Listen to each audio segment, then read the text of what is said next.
Teleaula Natal.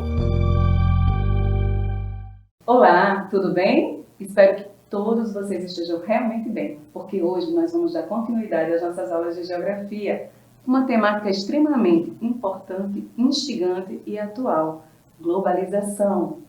O meu nome é Lidiane Caline, sou professora de Geografia da Rede Municipal de Natal. Vou fazer uma breve descrição para vocês, para que todos vocês possam me conhecer melhor. Eu tenho um cabelo louro, um pouco abaixo do ombro, uma pele clara, estou usando uma calça cor bege e uma blusa azul escura.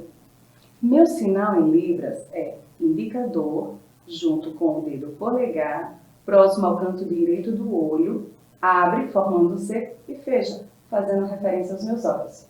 E o que nós temos para a aula de hoje? Para a aula de hoje temos 27 slides, todos com fundo predominantemente brancos, letra cor preta, certo? No nosso primeiro slide nós temos no canto superior, Secretaria Municipal de Educação, abaixo a disciplina de Geografia, no centro o tema da nossa aula de hoje, Globalização da Cultura e Informação em Tempo Real. E aí, vamos começar? E agora, no slide 2, eu trouxe para nós relembrarmos esse conceito de globalização. O que nós temos aqui? Nós temos a imagem de um globo, certo? Representando o mundo. Do lado direito, nós temos pessoas conversando com o celular. Do lado esquerdo, um casal com mochila nas costas, dando a ideia de viagem. Na frente do globo, nós temos um casal apertando a mão, dando a ideia de fechar algum negócio. Na parte de trás do globo nós temos um homem conversando com o celular, segurando o computador, um avião, um sol, nuvens, um gráfico, cartas. No canto inferior direito nós temos lua, nuvens. Então nós estamos vendo aqui várias práticas do nosso mundo moderno, contemporâneo, né? Várias possibilidades. Estamos vendo também um tracejado. Olha aí, um tracejado interligando as pessoas, dando a ideia de uma maior conexão entre as relações sociais, econômicas, culturais. E aí, a partir de agora, dá para a gente ter uma ideia do que é globalização? Então, a globalização ela pode ser entendida como uma integração com a maior intensidade das relações econômicas, políticas, sociais e culturais em escala mundial, por meio da conexão em diferentes partes do globo. Professora, por que você sublinhou culturais? Porque na aula de hoje nós iremos focar a globalização da cultura, um tema extremamente complexo, instigante e atual. E para que nós possamos entender toda essa complexidade que gira em torno da globalização da cultura, vamos entender o conceito de cultura? No nosso slide 4, eu trago para vocês o conceito de cultura baseado no senso comum. Vocês vão perceber, pesquisando, que existem diferentes conceitos de cultura dos mais diferentes autores.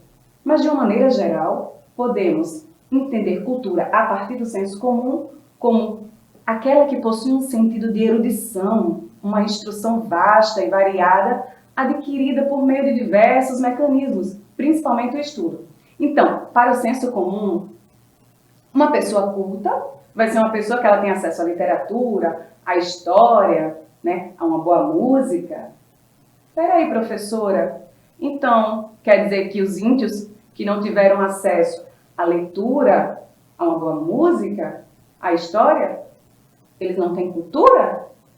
E o nosso legado? Né? E o legado que os indígenas deixaram para a gente, esse legado cultural riquíssimo, né? A nossa tapioca, a rede, o chá de ervas. Então, a partir daí nós podemos perceber que esse conceito do senso comum de que cultura está relacionada a estudo, a acesso a estudo, é um pouco equivocado e até um pouco preconceituoso, certo? Então, para a antropologia, a ciência que se detém a estudar as relações sociais, as culturas da sociedade, ela entende como cultura uma rede de significados que vai dar sentido ao mundo que cerca um indivíduo, ou seja, uma sociedade. E que essa rede ela vai englobar um conjunto de diversos aspectos, como crenças, valores, costumes, leis, moral, línguas. A partir daí nós podemos perceber que, portanto, todos nós temos cultura. E como é que eu vou perceber né? Como eu percebo a globalização da cultura no meu cotidiano. De que forma essa globalização, ela traz impactos, ela interfere na minha cultura. E aí no slide 5 eu trago um exemplo, o gênero musical funk, tão ouvido por parte dos jovens. Trago para vocês uma imagem onde nós temos a cantora Ludmilla, com três dançarinas atrás dela, ambas usando roupa preta, com uns acessórios de corda na roupa, embaixo o nome Ludmilla, e no centro da imagem Cobra Venenosa, que é a música que vem fazendo sucesso, está entre as mais ouvidas, que é fazendo referência a esse gênero musical que é o funk. Então vamos entender um pouquinho desse gênero musical que vocês tanto ouvem, né? O funk, ele surgiu através da música negra norte-americana no final da década de 60. No Brasil, os primeiros bailes funks surgiram na década de 70 e 80, no Rio de Janeiro.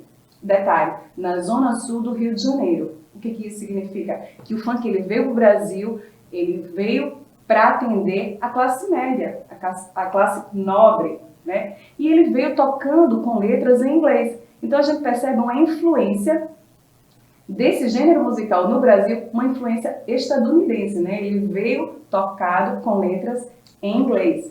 Com o passar do tempo, ele foi sofrendo algumas alterações. E aí, uma pessoa conhecida como Fernando Luiz Matos da Mata, conhecido como DJ Malboro, ele introduziu a bateria eletrônica no funk, dando esse gênero musical, dando esse novo ritmo a esse gênero musical, o qual é bastante ouvido por vocês. Não só aqui no Brasil, mas no mundo todo. E aí no slide 6 eu trago uma pesquisa do Correio Brasiliense, onde mostra que o funk ele cresce 3,421% fora do Brasil, em playlist do Spotify. Ou seja, ele está no topo de lista das nacionalidades que mais ouvem o gênero. Além do Brasil, Estados Unidos, Portugal, Argentina, Paraguai, Reino Unido, França, Chile, Espanha, Canadá, Itália. Então nós podemos perceber que não apenas os Estados Unidos influenciou a nossa cultura a partir desse gênero musical, como o Brasil, ele também deu o seu toque brasileiro nesse gênero e passou a influenciar também outros países. Então podemos perceber aí uma troca de culturas. Vamos partir para o cinema?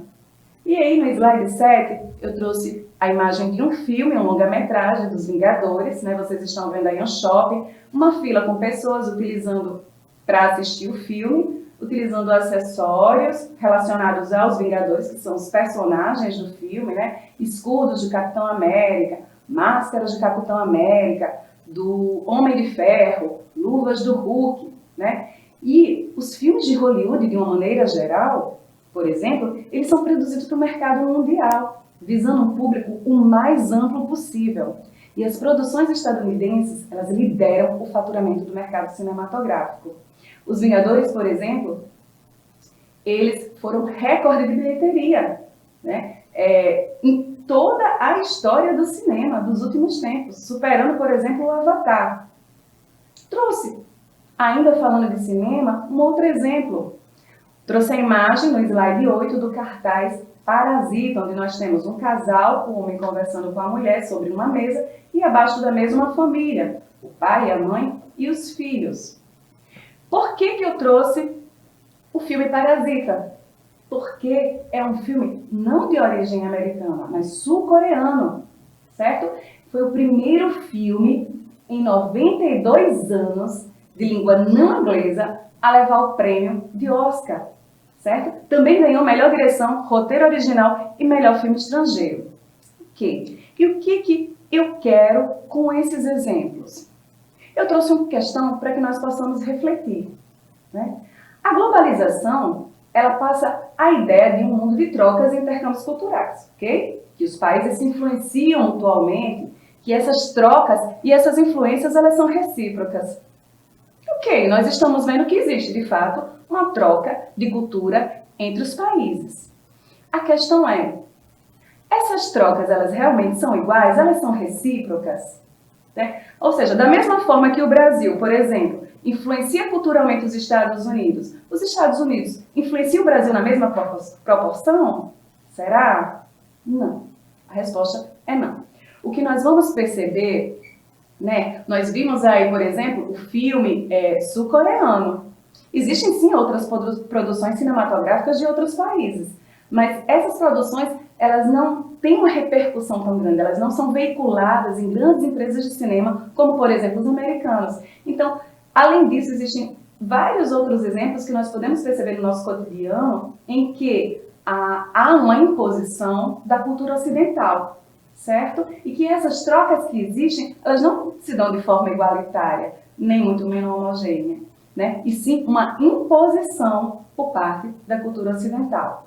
E aí eu trouxe um texto para que possamos compreender melhor esses exemplos. Os meios de comunicação, como o cinema e a internet, ajudam a difundir a cultura ocidental, que se impõe em países e sociedades com diferentes costumes, valores e crenças, promovendo muitas vezes uma uniformização cultural, em que os valores dominantes se sobrepõem às culturas locais. Então, no slide 7, nós podemos perceber que sim, há uma imposição por parte, aliás, slide 10, desculpa, uma imposição por parte da cultura ocidental, certo? Onde eles vão tentar impor os seus valores e vão tentar padronizar, fazer uma uniformização para que todos possam ter os mesmos hábitos, os mesmos costumes. Mas por que isso? Qual o interesse dessa padronização? Qual o interesse de homogeneizar, de que tenhamos os mesmos comportamentos, os mesmos costumes, os mesmos hábitos? Por quê? Porque isso acontece, né? Porque isso ocorre. Ora, nós vivemos em um sistema, né? O sistema econômico predominante é o quê? O capitalismo, não é isso? E qual é o objetivo desse sistema? A maximização de lucros, a ampliação do mercado consumidor para que eles possam vender mais. Então, a partir do momento que há essa padronização cultural, facilita para que essas empresas elas possam ofertar os produtos em um menor custo por todo o mundo e, portanto, ampliar o seu poder econômico. No próximo slide, para colaborar com essa ideia, eu trouxe o filósofo alemão Theodor Adorno, onde ele vai dizer o seguinte: a expansão da produção industrial, somada à produção cultural, somada à propaganda, vai dar origem à indústria cultural, esse conceito tão conhecido por nós e tão discutido hoje. E o que é essa indústria cultural? É você transformar a cultura em mercadoria. É o nosso comportamento, os nossos hábitos e costumes passar a ser um produto vendável, certo? E aí quem são essas indústrias culturais? São essas grandes empresas de veiculação. A Disney, a Universal, a Paris Filme, a Rede Globo. E o objetivo delas, né, eu trouxe no próximo slide, no slide 13, o objetivo dessa indústria cultural. Qual é o objetivo? A principal estratégia seria criar, desenvolver, difundir por meio da televisão, do rádio, cinema, artes, vídeos, revistas, propagandas, um estilo de vida consumista, além de formar padrões culturais ligados a hábitos de consumo. O objetivo, no final, é lucrar, é que nós possamos consumir, é que nós tenhamos esse hábito consumista para que eles possam lucrar. E aí eu trouxe um exemplo para vocês, né? Nós podemos constatar essa visão de Adorno.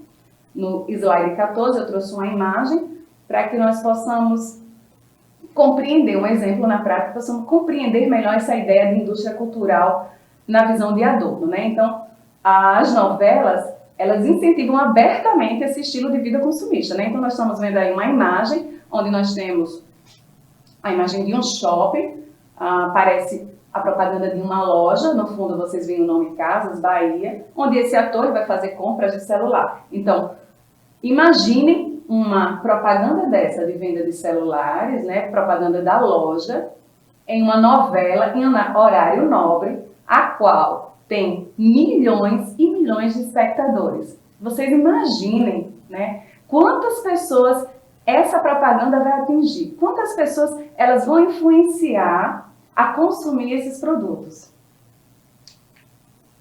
E ainda, no slide 15, dentro dessa globalização da cultura, eu trouxe um outro termo para que nós possamos discutir, tão importante quanto que é o multiculturalismo. Observem essa imagem, nós temos o globo, certo? Uma parte do globo dando ideia de um mundo, né? Um mundo integrado, onde nós temos 5 roxos, né? Com características físicas diferentes, com tons de pele diferentes, dando ideia o quê? De uma diversidade étnica, né? Então, o multiculturalismo, ele é a convivência entre povos com essa diversidade étnica, com essas identidades culturais distintas em um mesmo território, país e região, sem que alguma delas predomine sobre as outras, né? E o que é essa identidade cultural distinta? A identidade cultural distinta vai ser o que vai ser produzido por um grupo de sociedade, produzido culturalmente por um grupo de sociedade, que vai ser diferente do que será produzido culturalmente por um outro grupo de sociedade. Um exemplo de como podemos perceber essa identidade cultural entre os grupos. Quando associamos o tipo de roupa a um ritmo musical, por exemplo. Eu trago essa imagem à direita, onde você tem dançarinos, né? No slide 16 eu trago essas imagens. À direita nós temos dançarinos, os homens utilizando calça azul com babado na ponta, nas cores verde, amarelo, vermelho e azul, utilizando uma sombrinha como acessório. Uma blusa também nas mesmas cores. As dançarinas, ao invés da calça, utilizando uma saia nas mesmas cores, também utilizando a sombrinha como acessório. Então, se eu coloco essa imagem para vocês, fazendo essa descrição, automaticamente vocês vão relacionar o frevo, que é esse ritmo musical e essa dança, a que estado, a que grupo social? Ao estado de Pernambuco. Não é isso? Do lado esquerdo nós temos Araruna, uma dança. E por que eu trouxe essa dança para vocês? Propositalmente, porque é uma dança genuinamente potiguar. Para que nós possamos valorizar e conhecer e apreciar melhor nossa cultura. Vocês conhecem essa dança? Pois é, a Araruna é uma dança do nosso estado, certo? Ela faz referência à aristocracia, né? A dança faz referência às danças da aristocracia. As roupas, por exemplo, são preta, nas cores preta e branca, fazendo referência ao pássaro. Araruna é um pássaro que normalmente se encontra no estado do Amazonas. Então as roupas são calça branca, fraque, cartola e uma gravata. E das mulheres, uma saia longa com a blusa de renda e um leque como acessório. Normalmente a dança ela se dá em pares, 7 a 10 pares, em um círculo, com movimentos fora e dentro do círculo, no sentido diagonal. E encerra com a batida de pé no chão. É uma dança linda, né? Que orgulho da nossa cultura potiguar. E aí eu trouxe uma imagem da dança, sugiro que vocês procurem, no slide 17 eu trouxe essa imagem, sugiro para que vocês possam pesquisar acerca não só da dança da Araruna, mas que vocês pesquisem também sobre vários outros artistas do nosso estado, valorizem a nossa cultura. Nós temos bandas e artistas profissionais maravilhosos, então vamos apreciar o que é nosso, o que é da nossa terra. E ainda dentro do contexto da globalização da cultura, dentro do multiculturalismo, né, nós podemos perceber que a globalização, ao mesmo tempo que ela amplia, né, que ela faz com que tenhamos, a partir dos avanços tecnológicos dos meios de comunicação e dos transportes, com que tenhamos contato com pessoas de outros países, com identidades culturais de outros países, ao mesmo tempo, a globalização, ela também provoca uma aversão a essas culturas diferentes, né? Ela provoca uma exclusão ao que é diferente. E aí eu trouxe uma imagem no slide 18, onde vocês percebem nessa imagem várias fotos pequenas, vários quadradinhos, com pessoas com vestimentas diferentes, com cores de pele diferentes, fazendo referência a uma grande diversidade cultural que existe no mundo. E aí é importante aceitar as diferenças e valorizar culturas e modos de vida diversos. É uma maneira de perceber que não existe um modo correto e único de ser. O diferente ele é belo. A diversidade ela é linda. E é importante cultivar a diversidade. Cultivar a diversidade, cultivar a diferença de uma maneira geral, Valorizar e respeitar é um modo de ressaltar a convivência pacífica entre os povos, né? E de se contrapor a essa uniformização da cultura da globalização, é de se contrapor a essa homogeneização cultural imposta pelas empresas transnacionais. E quais são as consequências da globalização cultural? Ora, nós temos a homogeneização dos estilos de vida, consumos culturais, como filmes, livros e músicas, e aí eu questiono a vocês, né? Até que ponto nós fazemos escolhas, até que ponto você faz a escolha do que você quer ouvir, do que você quer escutar, né? Ou será que essas nossas escolhas, elas já são pré-estabelecidas por outras pessoas que já escolheram por nós? Importante refletir acerca das nossas escolhas, da nossa individualidade, né? A difusão do consumismo propagado por essas empresas, o consumo em massa de produtos padronizados, essas são as consequências da globalização cultural. Agora, no próximo slide, vamos partir para o nosso próximo tema dessa aula, que é a informação em tempo real. Eu trouxe uma charge de Duke, onde vocês observam do lado esquerdo, no canto, na parte superior, a data 400 a.C., né? Percebe um homem com ar de seriedade, uma vestimenta fazendo referência à antiguidade, né? Com barba, uma caneta de pena escrevendo, um tinteiro ao lado, sentado em uma mesa, onde ele tem a seguinte frase, fazendo referência ao seu pensamento: só sei que nada sei. É uma frase bem conhecida de Sócrates, né? Onde ele diz o seguinte, que ele sabe até onde vai o limite do seu conhecimento, o limite da sua ignorância. E quanto mais se aprende, mais se tem o que descobrir, mais se tem o que conhecer. Do outro lado, nós temos um homem mais despojado, com o boné voltado para trás, né? Na sua frente, um computador com vários aplicativos e informações, né, abertas, segurando um celular com um WhatsApp, a imagem do WhatsApp. Em cima, uma data mais atual, 2015 d.C., correspondente aos nossos tempos modernos, com a frase fazendo referência ao seu pensamento: só sei que tudo sei. Então, nós já podemos perceber que ele não sabe de nada, né? Porque a partir do momento que nós passamos a falar que sabemos de tudo, nós não vamos ter mais interesse em pesquisar, em aprofundar nossos conhecimentos, não é isso? E eu trouxe esses dois conceitos exatamente para que nós possamos entender o que significa informação e o que é conhecimento, que são conceitos distintos. Informação significa dados processados sobre alguém ou alguma coisa, enquanto conhecimento refere-se às informações úteis obtidas através da aprendizagem e da experiência. E aí eu pergunto a vocês estão apenas absorvendo ou processando informações, ou vocês estão obtendo essas informações e transformando em conhecimento, trazendo uma funcionalidade para essas informações, trazendo algo que venha a agregar, que venha a fazer você crescer não apenas enquanto profissional, mas enquanto pessoa?